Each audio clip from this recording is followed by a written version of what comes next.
Hello everyone, my name is Biswajit. Now I am going to cover a economics topic, that is balance of payment. In this topic I will cover the topic with handwritten notes, and these notes will be beneficial in your exams. So let's start the topic. So the definition of the balance of payment is: it records the transaction in goods, service and assets between resident of a country with the rest of the world. That means BoP records the transaction between the trading between all the history of the trading and all the transactions of the trading between two countries. One is the domestic country and another is the foreign country. So this record prepared by the central bank of the country. And so our central bank of the country is RBI. So in India the BoP records by the RBI, and this is submitted to the uh, BMPS. Sorry, BPM6. What is BPM6? It is the sixth edition of the balance of payment and international investment position manual, which is introduced by the IMF. You should know about the IMF means the International Monetary Fund, um, which is introduced in 1946 45. uh, so let's talk about the components of the BoP. The components of the BoP mainly divided into two parts. One is the current account, another is the capital account. Then capital account divided into two parts. One is visible and another is invisible. In visible, it includes goods. Goods means the things that we trading between two countries. And the invisible, in invisible, it includes service, income and transfer payment. Then come to the next part, that is capital account. In capital account, it is divided into three parts. One is investment, another is loan, and third is banking capital. So it is the flowchart of the components of the balance of payment. If you all are look at this flowchart, then at the revision time you must revise all the things in one place. So first I describe all the things in this flowchart, then I come to the note parts. So in visual part, goods it divided into two parts. That means if we when we trading the goods between two countries, it includes that divided into two parts. What are the two parts? That is the import and the export. What is import? Import of goods means the foreign things or the foreign goods that we take into our country. Let's take an example. If we buy a American car, and take to our country India, it means we import that car from America to our country. So export means what? Export goods means we give our resources or our things, our goods to the other country. So these are the two parts of the goods. Then we come to the next part, that is invisible. Invisible includes three parts: service, income and transfer payment.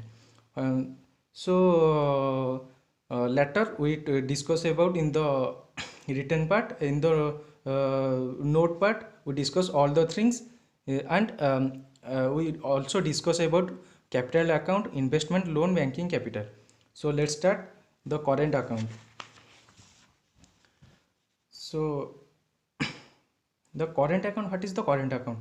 Current account, it records it is the record of trade in goods and service and transfer payments.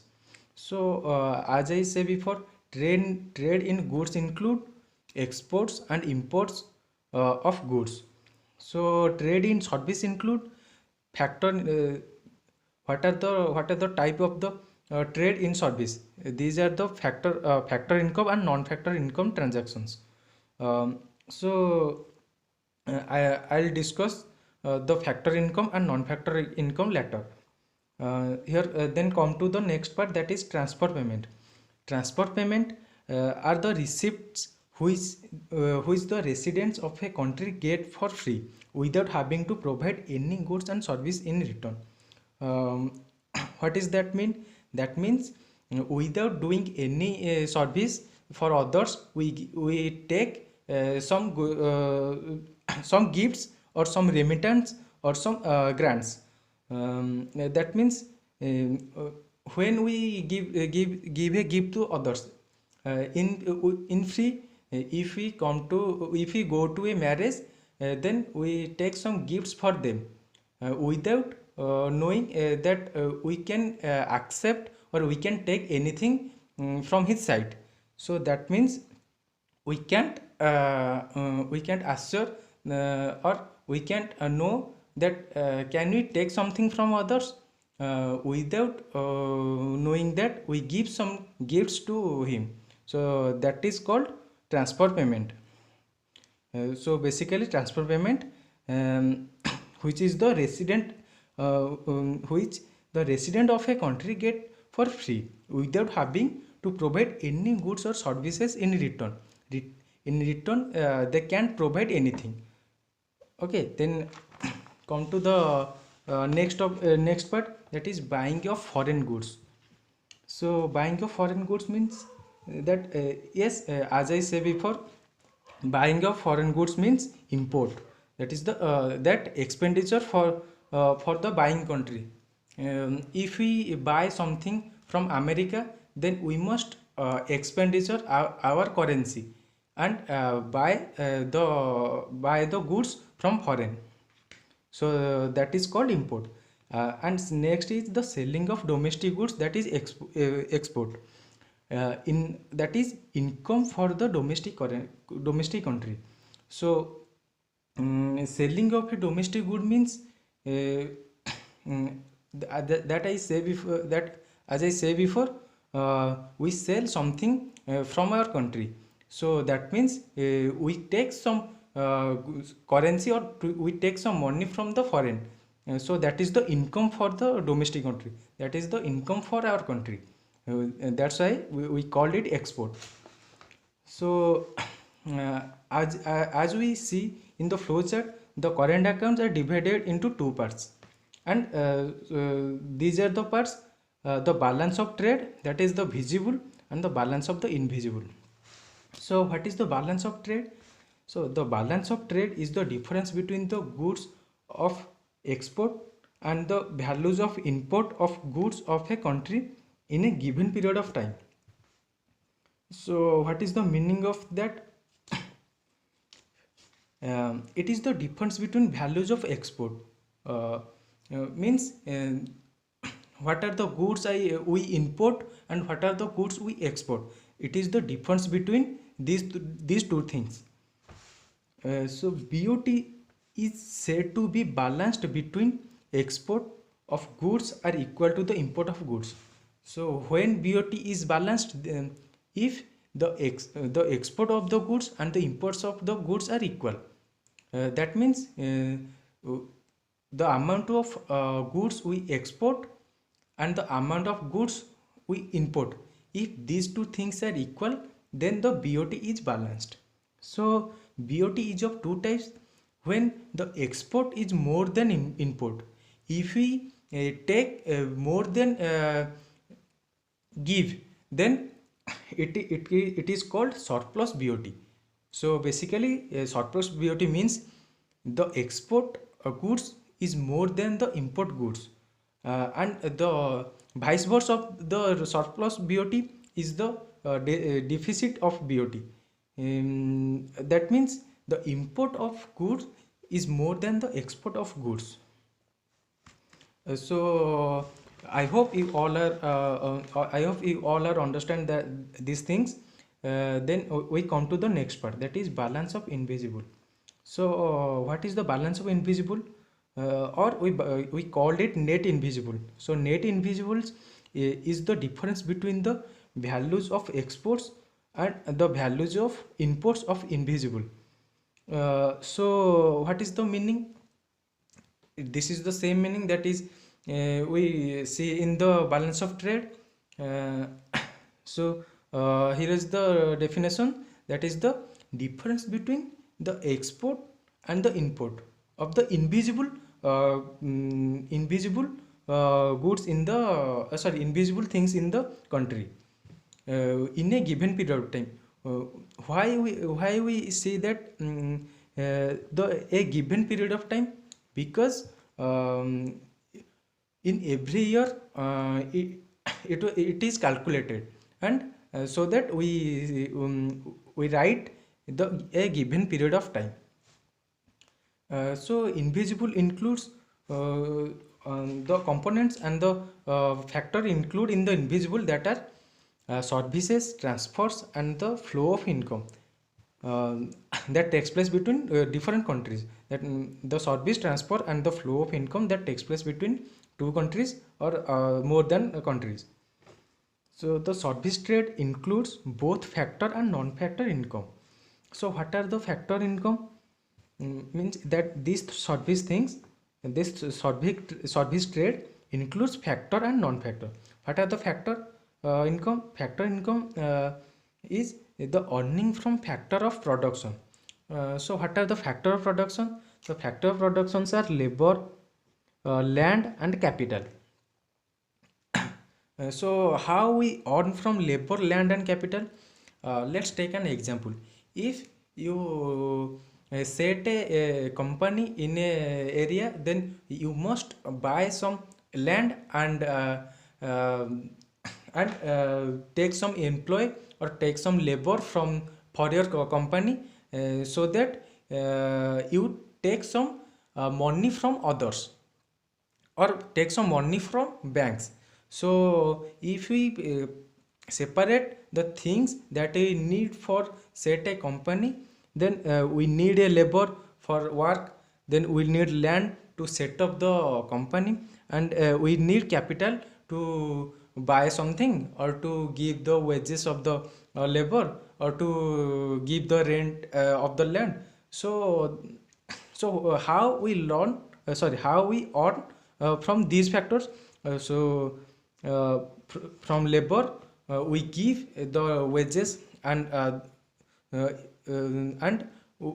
when we take the land, so that we give some rent for the land, and if we take some capital from others or from the bank or some private institutions, then we must give some interest to them. uh, so next come to the non-factor income. So what are the non-factor incomes? Sale of service products like shipping, banking, tourism, and software services.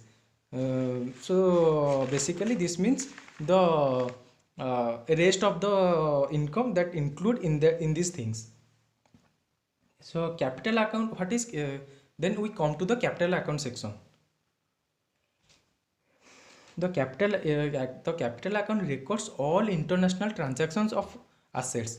So what is assets? Assets means the things by which we trade between two countries. That these are maybe money, stocks, bonds, or government debts. So the purchasing of assets is a debit item of capital account. That we take example that India buying a UK company car. That means we take some assets from foreign countries and paying some money for that.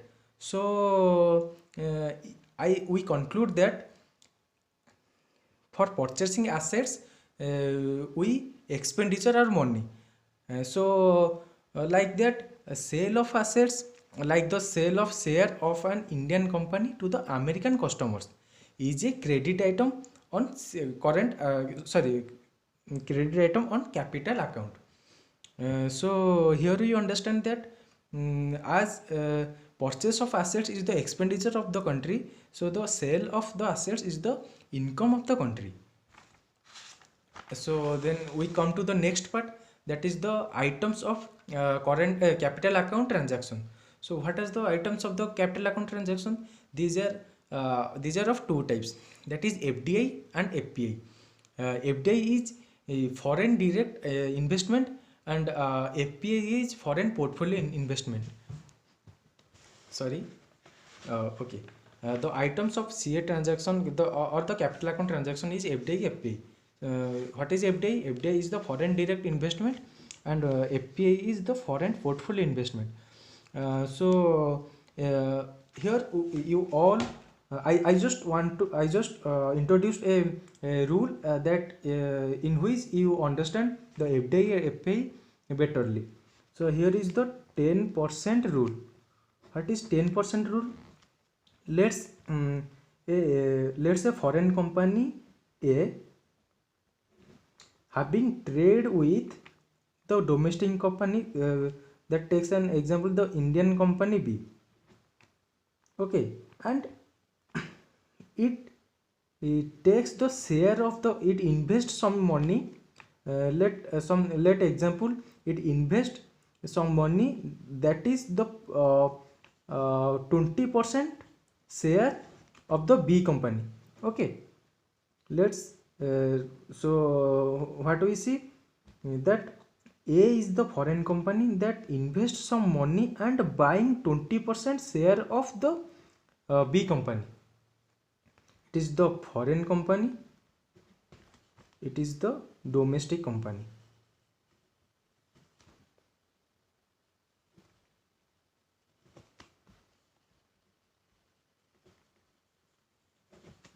It is the domestic company. So here is the 10%. Here the 10% rule is, if the foreign company invest the money and take more than 10% share of the giving company, that means of the domestic company. Understand? If the foreign company take take 10%, sorry, if the foreign company take more than 10% share of the other company, or the domestic company, then uh, the foreign company must establish a physical company in the expected country. Understand? If the foreign company invested more than 10%, so invested some money and takes more than 10% of the share of the company, of the different company, which situated in the different country, then the foreign company must be situated a physical company, uh, to the domestic country. Okay. So it is compulsory, that a foreign company must be situated or establish a physical company in the expected country. So here, if the company invested more than 10%, if more than 10%, then it is called FDI. Okay, and if it is less than 10%, it is FPI. So what does that mean? That means if the foreign company take share of more than 10%, here I write that FDI is equal to take more than 10% share of the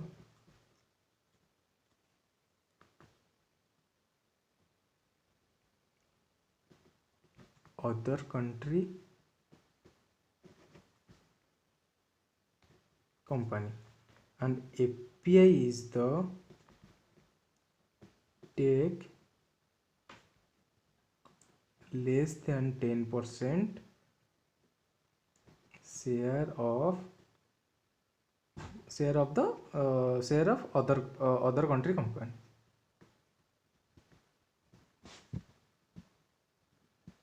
Okay, I hope you all are understand. So here come to our next point, that is loan.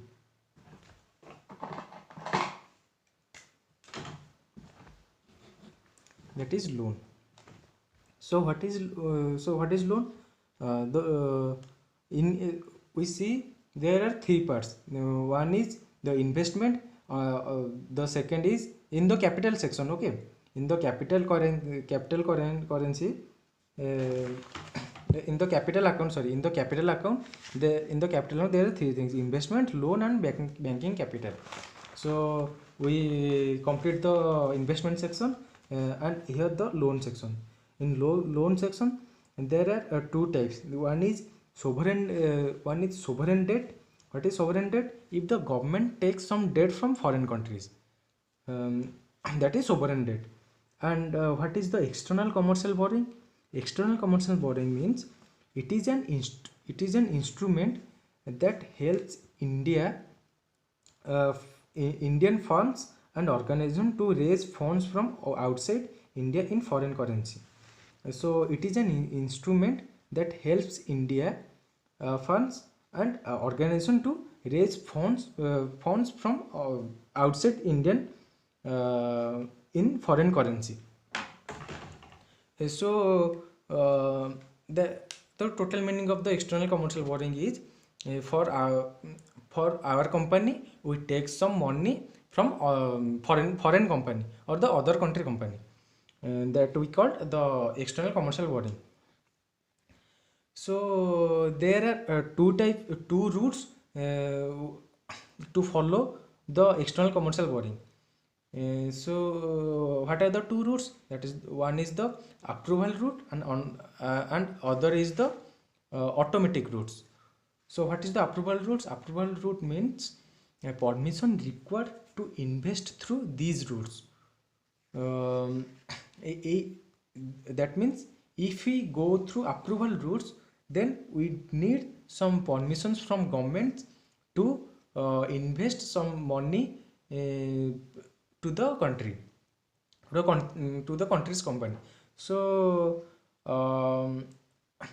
this is the organization, and this is the part in which we request for the permission, that is foreign investment facilitation portal.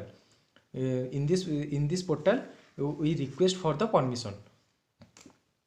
So for example, in which purposes we need the approval routes, in which purposes we need the approval route. So first is the multi-brand retailing. If we want to invest the money in the multi-brand retailing, then we need the approval routes. And if we invest the print media system, if we want to invest the print media system, or if we want to invest the satellite sector, then we need the approval routes. So what are the automatic routes? So automatic routes, that is non-prior permission required. No prior permission required.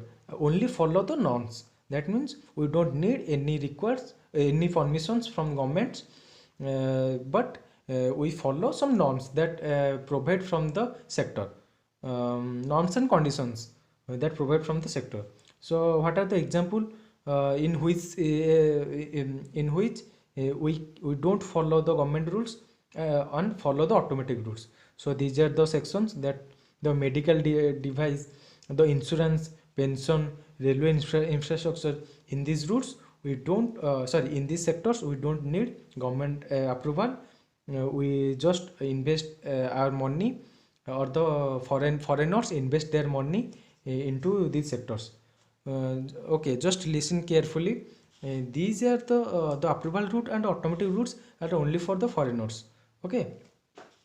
So what is then we come to the last part, that is the banking capital. So what is the banking capital? Banking capital means establish the domestic bank in the foreign countries. Okay, as we take an example that let's suppose we want to establish the SBI in the America. So we need to invest some money to construct the SBI bank in the America. So these wealth are expenditure for the construction of a building and to set up the SBI. So these are the money that we invest for the constructing the SBI in the foreign countries. These are called the banking capital. So here we complete our session. The We complete the balance of payment. So thank you all to listening my explanation. I know it is some I face some obstacles while explaining because it's my first time to explain something in front of you. So please forgive me if I did some mistake, and I will promise you that I'm promising that I'll definitely better from this in next time. Okay, thank you all. Good night. Good night.